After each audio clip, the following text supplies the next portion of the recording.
이 책에서 중요하게 생각하는 것이 또 정서입니다.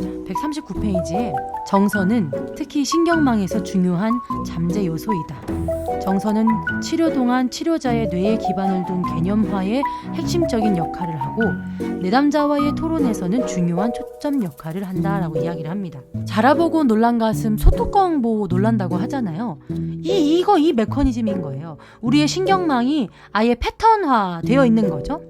자료를 보고 놀랐어요. 저렇게 둥그렇고 딱딱한 것을 봤는데 놀랐어.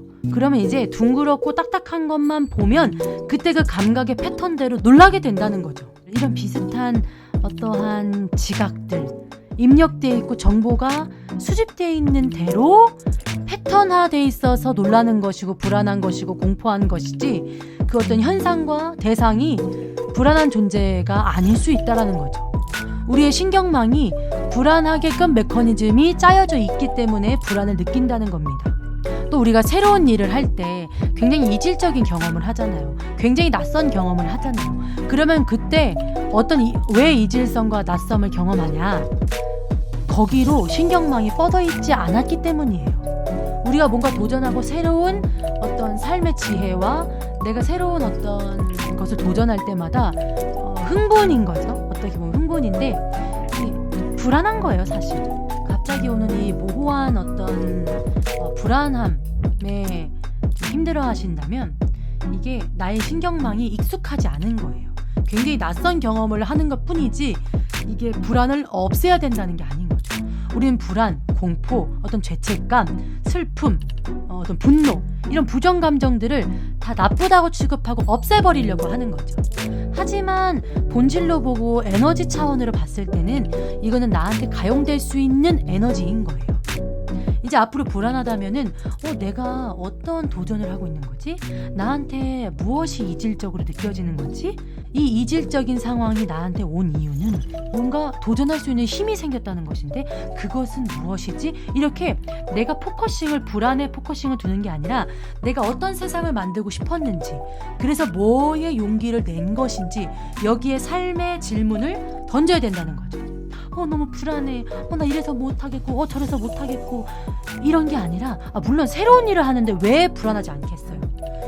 알 수 없는 길을 가는데 설명되어지지 않는데 어떻게 안정적일 수 있냐는 거예요. 사람이 그만큼 연약하지만 그만큼 힘이 있기 때문에 그 일을 겪을 수 있다는 거예요. 나를 지켜내기 위해서 어떤 재능과 기술 이런 것이 발달했을 텐데 나를 위험에 빠뜨리는 것에만 초점이 가 있으면 이거는 굉장히 악순환의 시작이라고 생각을 합니다. 그 어려움을 나는 어떤 재능과 기술로 극복할 수 있는지 그게 가치 있거든요. 이렇게 사유하기 시작하면 불안을 회복할 수 있다는 거예요. 불안과 공포와 진짜 죄책감과 그 많은 수치와 여러 가지 나를 부정시키고 나를 흔드는 것은 다음 어떤 성숙과 다음 평안을 주기 위한 이행이라는 거죠. 그냥 환경이 낯설었을 뿐이고 인간은 적응의 동물이잖아요. 적응하고 또한 나의 삶의 영역을 확장시키는 것이 인간이잖아요. 이 책 172페이지에서 새로움과 불안이 연결되면서 텅 빈 머리 그 경험을 한다는 거예요. 그래서 이전의 고통, 심리적 고통과 연결되어 있던 신경망 부분에 대한 각성이 증가되면서 내담자는 새롭고 더 적응적인 기능을 할 수 있는 그곳으로 이동하게 하는 준비를 하고 있다는 거죠. 그래서 내담자가 새로운 경험을 향해 나아가면서 급격히 신경망 연결이 부족하게 된다. 신경망 연결이 부족한 지점을 자각하는 것뿐이에요. 텅 빈 머리 상태가 되는 거죠. 부적응되어 있는 것을 적응하기 위해. 그리고 불안을 없애려고 통제하려면 더 큰 불안이 오는 거 아시죠? 스트레스를 통제하려고 하면 더 스트레스를 받습니다. 메커니즘을 이해하고 내가 지금 무엇을 원하는가, 내가 진짜 원하는 세상이 무언가, 나는 이럴 때 이런 감정을 느끼는구나, 이런 사유의 확장이 일어난다면 극복과 적응과 또한 회복이 있다고 믿습니다. 그래서 새로운 상황에서의 긍정적 정서는 신경망의 감각, 운동 또는 통합 요소들과 연결되지 않을 것이다. 그래서 내담자가 새롭고 긍정적인 기능의 영역으로 나아갈 수 있도록 그들은 공황은 아니지만 쉽사리 불안이 유발되는 난해한 길에서 갑자기 길을 잃은 것 같은 느낌을 받는다는 거죠. 내가 제일 어색한 거야. 내가 난데 내가 이상해. 내가 난데 굉장히 이질적인 어떤 경험을 하잖아요. 그래서 내가 미친 거 아니야? 정신병에 걸린 게 아니야? 뭐 이상해. 그래서 불안하고 그리고 우울하고 그렇게 된다는 거죠. 사실 어떻게 보면은 뭔가 좀 더 성숙하고 어른이 되어가는 과정이었던 것 뿐인데, 불안 및 텅 빈 머리 현상에 대해서 인지적인 이해가 있어야 되고, 그거와 함께 따뜻함과 그런 지지, 공감적 지지는 변화의 단계에 꼭 필요하다라고 이야기를 해요.